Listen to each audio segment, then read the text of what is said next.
ये वो लोग हैं जो दूसरों का भविष्य बताते हैं, शादी बताते हैं तो शादियां टूटती हैं, किसी के बारे में अगर अलग तरीके की भावनाएं बताते हैं तो वो भावनाएं खराब होती हैं, किसी का गृह प्रवेश करते हैं तो गृह प्रवेश के नाम पर कभी ना कभी भूकंप आते, वो मकान गिरते हैं। सबसे पहले तो मुकदमे ऐसे लोगों पर दर्ज होने चाहिए।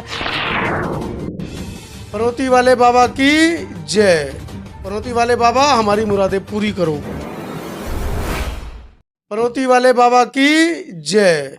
पनौती वाले बाबा हमारी मुरादें पूरी करो। जी हाँ, रवीश कुमार की खबर देखिए और पनौती वाले बाबा के द्वार पहुंच जाइए।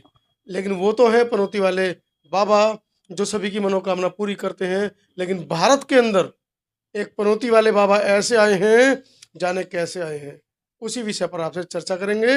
मेरे साथ है विजेंद्र भारतीय जी, भीम सेना के राष्ट्रीय उपाध्यक्ष हैं। विजेंद्र भारतीय जी, पूरे देश में पनौती पनौती का शोर मचा है, क्या संदेश जा रहा है विदेशों तक इस पनौती वाले बाबा के बारे में? सबसे पहले तो आपके दर्शकों को जय भीम।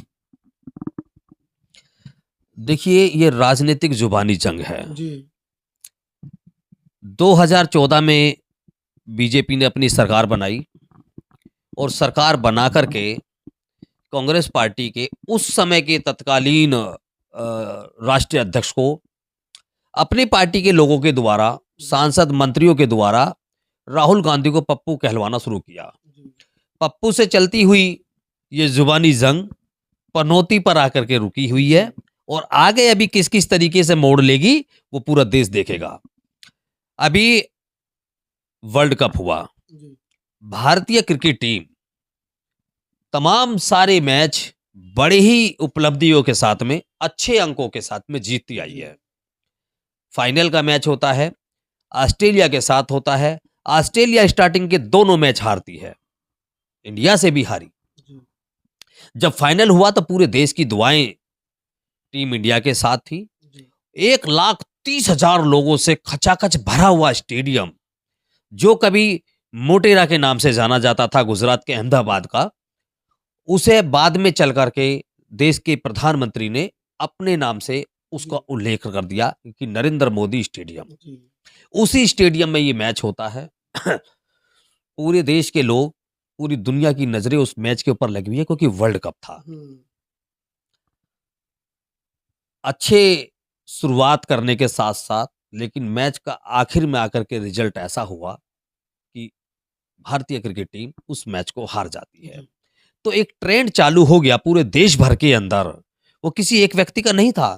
देश की 140 करोड़ लोगों ने एक ट्रेंड चलाया और कहा, ये शब्द ना आपके हैं, ना मेरे हैं, ना किसी और के हैं, पूरे देश के 140 करोड़ लोगों के हैं। और इसमें वो भक्त भी शामिल हैं जो कहीं ना कहीं मोदी जी को सपोर्ट करते हैं। उन्होंने भी कहा कि अगर पनौती उस स्टेडियम में ना पहुंचता तो शायद इंडिया मैच नहीं हारती।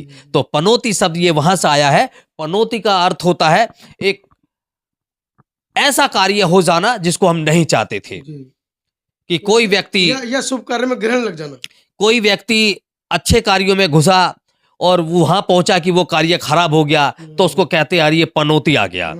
तो देश की टीम 11 मैच जीतती है और 12वां मैच वर्ल्ड कप, वो मैच को हार जाती है। तो पूरे देश की जनता ने पनौती पनौती कहकर के एक ट्रेंड चला दिया। तमाम सोशल मीडिया पर ट्रेंड चला, आज भी चला आ रहा है। उसी ट्रेंड को आगे बढ़ाते हुए कांग्रेस पार्टी के राहुल गांधी ने भी जब राजस्थान की एक रैली में उन्होंने भी कहा कि एक पनौती था, एक पनौती आ गया और हमारे लड़के अच्छा खेल रहे थे, टीम अच्छा खेल रही थी और उसके पनौती की वजह से, पनौती अगर वहां ना जाता तो शायद हमारी टीम जो है मैच को जीत जाती। तो इस पनौती को कहने पर 750 करोड़ का चूना भी तो लग गया कांग्रेस के ऊपर, जो ईडी ने छापा डाला है 750 करोड़। देखिए, हाँ बिल्कुल, वो जो ईडी और इनकम टैक्स और जो आपकी सीबीआई है, जो बिल्कुल शांत बैठ गई थी इस चुनाव की वजह से। जैसे ही राहुल गांधी जी ने नरेंद्र मोदी को पनौती बोला, तुरंत ही ईडी सक्रिय हो गई और हिराज जो एक चला आ रहा था पूरी तरीके से कि इनका कुछ पैसा उस कंपनी में लगा हुआ है, उसकी जांच तुरंत बैठा दी गई। जांच तो उसकी पहले से चली आ रही थी। तुरंत इन्होंने सोनिया गांधी और राहुल गांधी को फिर समन दिया और उनको पूछताछ के लिए बुला लिया है। पूछताछ के लिए इसलिए बुलाया क्योंकि वो प्रचार प्रसार ना कर पाए। अगर वो उनकी पूछताछ में सपोर्ट नहीं करते हैं तो फिर पहले की तरह उसकी गिरफ्तारियां होंगी, उसको जेल वेल भेजने का इनका प्रोग्राम बनेगा, क्योंकि पहले भी ये उसकी सदस्यता समाप्त कर चुके हैं एक छोटे से मुद्दे को लेकर के। और कि भाई मोदी मोदी सब लोग चोर हैं, इस तरीके की भी पहले कुछ बातें हुई हैं, पूरे देश ने सुनी है। चौकीदार चोर है, चौकीदार चोर है कह करके कि भी सारे चोर जितने मोदी हैं वो सभी चोर क्यों होते हैं, सभी के नाम के आगे सरनेम मोदी क्यों है, इस तरीके की जो बातें थी। भगोड़े भी है मोदी देश में। हाँ बिल्कुल है, बिल्कुल है, भगोड़े भी हैं। और देश के प्रधानमंत्री ने ऐसे भगोड़ों का ही कर्जा माफ किया है, जो एक आम वर्ग का व्यक्ति 1 लाख रुपए 50,000 रुपए लेकर के कोई अपना मोबाइल फोन या कोई अपना कोई मोटरसाइकिल या कोई ट्रैक्टर लेकर के अगर अपने परिवार को पालन पोषण के लिए अगर उसको करता है, शुरुआत करता है, तो उसके घर पर बैंक रिकवरी के लिए पहुंचता है, उसकी गिरफ्तारियां होती हैं, उसको अदालत तक में खींचा जाता है। लेकिन जिन्होंने हजारों करोड़ रुपए लिया, और वो पैसा किसका है, वो उस उद्योगपति का नहीं है, वो पैसा देश के प्रधानमंत्री का नहीं है, वो पैसा भारतीय जनता पार्टी का नहीं है, वो पैसा देश की आम जनता का है। उस पैसे को तुरंत प्रधानमंत्री माफ कर देते हैं। लाखों करोड़ रुपए इन उद्योगपतियों का माफ कर दिया गया। तो देश में आज पनौती का शब्द चल रहा है। तो पनौती कैसे लग गई हमारी समझ में नहीं आ रही। हजारों की संख्या में लोग हवन कर रहे थे, कुंड कर रहे थे, पंडित लोग बैठे हुए थे सारे। कुछ बाबाओं ने तो भविष्यवाणी की थी, धीरेन्द्र शास्त्री ने भविष्यवाणी की, 2-3 और बाबाओं ने भविष्यवाणी की कि हर हालत में भारत जीतेगी, लेकिन उसके बावजूद वो सारे बाबा पनौती निकले। देखिए बिल्कुल ये बात आपने सही कही है। मैंने भी अपने सोशल मीडिया अकाउंट से ये कई बार ऐसी जानकारियां दी हैं, और अंधविश्वास और पाखंड से हम लोग हमेशा कहते आए हैं कि देश की जनता को बाहर आना चाहिए। नरेंद्र मोदी की सरकार, भारतीय जनता पार्टी की सरकार अंधविश्वास, पाखंड और धर्मवाद का चोला ओढ़ करके देश की जनता को गुमराह करने का काम कर रही है। ये वही लोग हैं जो कभी चंद्र ग्रहण को कभी सूर्य शिव के ऊपर बताते हैं कि भाई चांद वहां पर है, लेकिन जैसे ही हमारा ग्रह, हमारा जो चंद्रयान जब हमारा चांद पर पहुंचता है तो दुनिया देखती है कि वो कोई चांद सर के ऊपर बैठने वाली जगह नहीं है, वो तो एक बहुत बड़ा ग्रह है जो पृथ्वी से भी बहुत बड़ा है।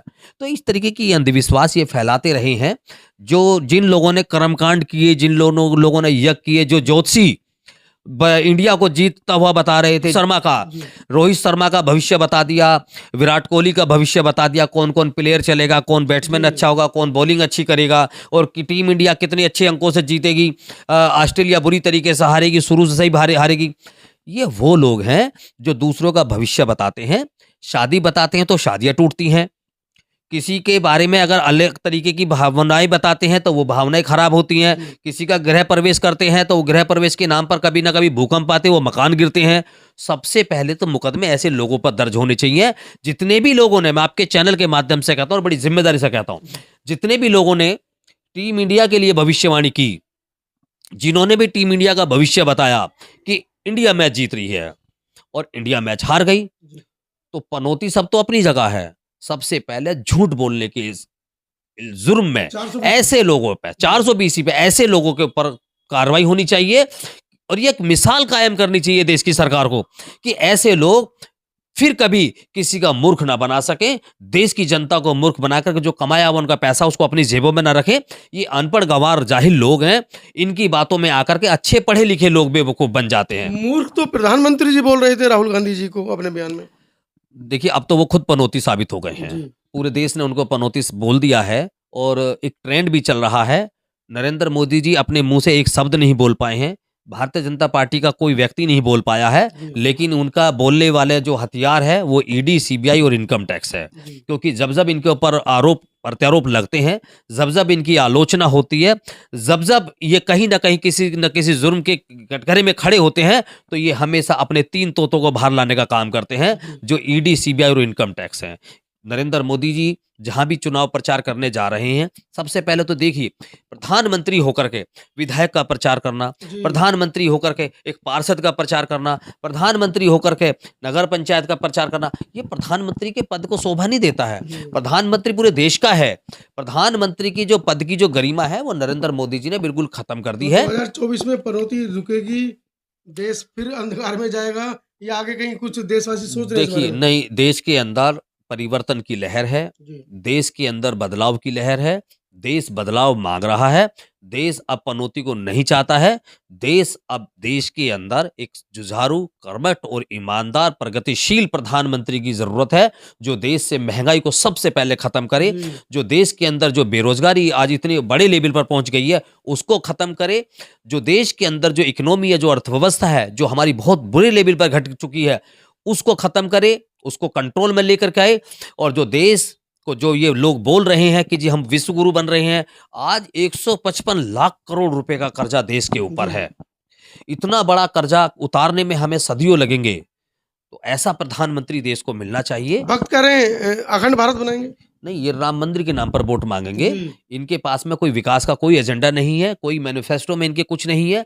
भारतीय जनता पार्टी का आज जो ट्विटर हैंडल है, जी उस पर इन्होंने जो पीछे की जो बैक की जो कवर फोटो है, वो भी अब इन्होंने राम मंदिर की लगा दी है कि 22 जनवरी को हम उसका उद्घाटन करने जा रहे हैं। क्या नरेंद्र मोदी जी या भारतीय जनता पार्टी या जेपी नड्डा के द्वारा हम्म, कोई ऐसे इंजीनियरिंग कॉलेज की, ऐसे किसी अच्छे अस्पताल की या ऐसे किसी प्रोग्राम की फोटो लगाई है जहां पर देश का विकास हुआ हो? जी ये लोग केवल अपना विकास करने का काम कर रहे हैं, अपनी तिजोरियां भर रहे हैं। देश के अंदर अगर कहीं विकास हुआ है तो भारतीय जनता पार्टी के कार्यालयों का हुआ है, भारतीय जनता पार्टी के नेताओं का हुआ है। भारतीय जनता पार्टी ने अपना विकास किया है। जो सबसे फिसड्डी पार्टी थी, आज वो दुनिया की सबसे बड़ी पार्टी बन गई है।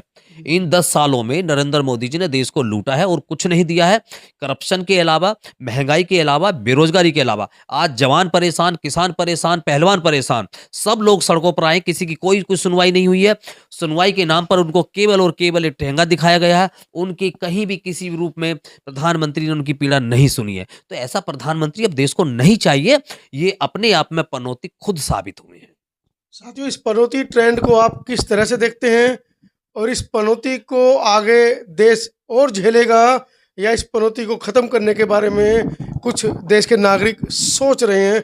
कमेंट सेक्शन में जरूर बताइएगा। मैं हूं मनोज अंतानी, आज गाजियाबाद से इस खास खबर के लिए। धन्यवाद।